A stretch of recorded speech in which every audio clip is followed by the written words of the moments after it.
Hello welcome back to Janna's recipes. ഇന്നത്തെ വീഡിയോയിൽ നമുക്ക് ചപ്പാത്തിൻ്റെയും അപ്പത്തിൻ്റെയും പൊട്ടിൻ്റെയും ഒക്കെ കൂടെ കഴിക്കാനായിട്ട് നല്ല ടേസ്റ്റി ആയിട്ട് എളുപ്പത്തിൽ ഉണ്ടാക്കാൻ പറ്റിയിട്ടുള്ള ഒരു വെള്ളക്കടല വെച്ചിട്ടുള്ള കറിയുടെ റെസിപ്പി ആയിട്ടാണ് വന്നിട്ടുള്ളത്. ഈസിയാണ് ഉണ്ടാക്കാൻ, അതുപോലെ തന്നെ നല്ല ടേസ്റ്റാണ് കഴിക്കാൻ. അപ്പോൾ നമുക്കിത് എങ്ങനെയാണ് ഉണ്ടാക്കുന്നതെന്ന് നോക്കാം. പിന്നെ വീഡിയോ കണ്ടുകൊണ്ടിരിക്കുന്ന സമയത്ത് നിങ്ങൾക്ക് ഈ റെസിപ്പി ഇഷ്ടമാവുകയാണെന്നുണ്ടെങ്കിൽ ഒന്ന് ലൈക്ക് ചെയ്ത് സപ്പോർട്ട് ചെയ്യാൻ വേണ്ടിയിട്ട് മറക്കരുത്. അതുപോലെ തന്നെ ചാനലൊന്ന് സബ്സ്ക്രൈബ് ചെയ്യാനും ഫോളോ ചെയ്യാനും കൂടി മറക്കരുത്. അപ്പോൾ ഈ കറി ഉണ്ടാക്കാനായിട്ട് ഞാൻ ആദ്യം ഒരു കടായി സ്റ്റവിലേക്ക് വെച്ചിട്ടുണ്ട്. ചൂടാകുമ്പോൾ 1 ടേബിൾ സ്പൂൺ നെയ്യാണ് ചേർത്തിട്ടുള്ളത്.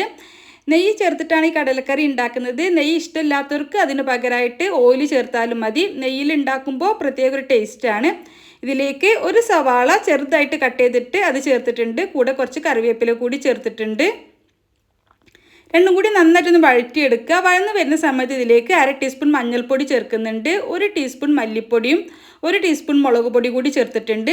പിന്നെ ഒരു 1/4 ടീസ്പൂൺ ഗരം മസാല ചേർത്തിട്ടുണ്ട്. പിന്നെ ഒരു 1/4 ടീസ്പൂൺ തന്നെ ചിക്കൻ മസാല കൂടി ചേർത്തിട്ടുണ്ട്. എന്നിട്ട് എല്ലാം കൂടി നന്നായിട്ടൊന്ന് മിക്സാക്കി എടുക്കാം. പൊടികളെല്ലാം ചേർത്തിട്ട് ചെറിയ ഫ്ലെയിമിൽ കരിഞ്ഞു പോവാത്ത രീതിയിൽ ഒന്ന് മൂപ്പിച്ചെടുക്കാം. പൊടികളൊക്കെ ഒന്ന് മൂത്ത് വരുന്ന സമയത്ത് ഇതിലേക്ക് ഒരു ചെറിയ തക്കാളി കട്ട് ചെയ്തിട്ട് ചേർത്ത് കൊടുക്കാം. എന്നിട്ട് വീണ്ടും നന്നായിട്ട് തന്നെ ഒന്ന് വഴറ്റിയെടുക്കാം. തക്കാളി ചേർത്തിട്ട് ഒന്ന് വഴന്ന് വരുന്ന സമയം കൊണ്ട് നമുക്ക് ഇതിലേക്ക് ചേർക്കാനായിട്ട് ഒരു ഗ്രേവി ഉണ്ടാക്കണം. അതിനായിട്ട് ഞാൻ മിക്സി ജാറിലേക്ക് തീരെ പുളിയില്ലാത്ത തൈര് 1/2 കപ്പ് എടുത്തിട്ടുണ്ട്. പിന്നെ ഒരു 1/2 കപ്പിനടുത്ത് വെള്ളക്കടല, നമ്മൾ ആദ്യം കറിക്ക് വേണ്ടിയിട്ട് 1 കപ്പ് വെള്ളക്കടല വേവിച്ച് മാറ്റി വെച്ചതിൽ നിന്ന് ഒരു 1/2 കപ്പോളം കടല എടുത്തിട്ടുണ്ട്. പിന്നെ എരിവിനായിട്ട് ഒരു 3 പച്ചമുളക് എടുത്തിട്ടുണ്ട്. ഒരു ഇഞ്ചി പീസ് കഷ്ണം ഇഞ്ചി എടുത്തിട്ട് ഒന്ന് കട്ട് ചെയ്തിട്ടിട്ടുണ്ട്. 4 അല്ലി വെളുത്തുള്ളി എടുത്തിട്ടുണ്ട്. ഇതിലേക്ക് അരച്ചെടുക്കാനായിട്ട് ഒരു 1/4 കപ്പോളം വെള്ളവും കൂടി ചേർത്തിട്ട് നന്നായിട്ട് തന്നെ ഒന്ന് അരച്ചെടുക്കുക. നന്നായിട്ട് ഒട്ടും തരിയൊന്നുമില്ലാതെ തന്നെ അരച്ചെടുത്തിട്ടുള്ള ഈ പേസ്റ്റ് നമ്മൾ ആദ്യം വഴറ്റി വെച്ചിട്ടുള്ള മസാലയിലേക്ക് ഒഴിച്ചു കൊടുക്കാം. എന്നിട്ട് നന്നായിട്ടൊന്ന് മിക്സാക്കി എടുക്കാം. ആദ്യത്തെ മസാലയും ഗ്രേവിയും കൂടി നന്നായിട്ടൊന്ന് മിക്സാക്കി എടുത്തതിന് ശേഷം നമുക്കിതിലേക്ക് വേവിച്ച് മാറ്റി വെച്ചിട്ടുള്ള വെള്ളക്കടല ചേർത്ത് കൊടുക്കാം. ഞാൻ 1 കപ്പ് വെള്ളക്കടലയാണ് വേവിച്ചെടുത്തിട്ടുണ്ടായിരുന്നത്. ഉപ്പ് മാത്രം ചേർത്തിട്ട് വേവിച്ചെടുത്തിട്ടുള്ള കടലയാണ്.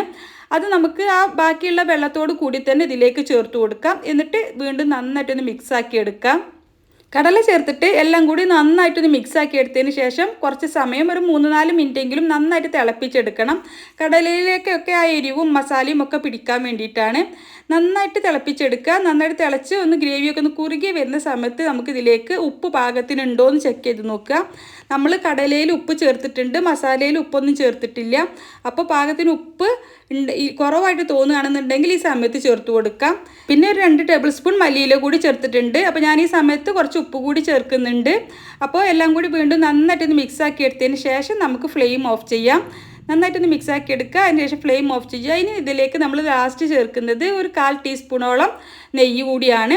ഈ സമയത്ത് നമ്മൾ കുറച്ചുകൂടി നെയ്യ് ചേർത്തിട്ട് നന്നായിട്ടൊന്ന് മിക്സാക്കി എടുത്തതിന് ശേഷം കുറച്ച് സമയം 3-4 മിനിറ്റെങ്കിലും ഒന്ന് അടച്ച് വെച്ചതിന് ശേഷം സെർവ് ചെയ്യുകയാണെന്നുണ്ടെങ്കിൽ കൂടുതൽ ടേസ്റ്റാണ്. അപ്പോൾ നല്ല ചൂടോട് കൂടിയിട്ട് ചൂട് ചപ്പാത്തിൻ്റെയും അതുപോലെ അപ്പത്തിൻ്റെയും പുട്ടിൻ്റെയും ഒക്കെ കൂടെ കഴിക്കാൻ അടിപൊളിയാണ്. നല്ല കുറുകിയ ഗ്രേവിയോട് കൂടിയിട്ടുള്ളൊരു കറിയാണിത്. നമ്മളിതിലേക്ക് തേങ്ങയും അതുപോലെ തേങ്ങാപ്പാലും ഒന്നും ചേർത്തിട്ടില്ലെങ്കിലും കഴിക്കാൻ നല്ല ടേസ്റ്റാണ്. ഞാനിപ്പോൾ ഇത് അപ്പത്തിൻ്റെ കൂടെയാണ് കഴിക്കുന്നത്. അപ്പോൾ ഇതുവരെ ഇതുപോലെ ട്രൈ ചെയ്ത് നോക്കിയിട്ടില്ലെങ്കിൽ തീർച്ചയായിട്ടും ട്രൈ ചെയ്ത് നോക്കുക. എന്നിട്ട് നിങ്ങളുടെ അഭിപ്രായം കമൻ്റായിട്ട് അറിയിക്കുക.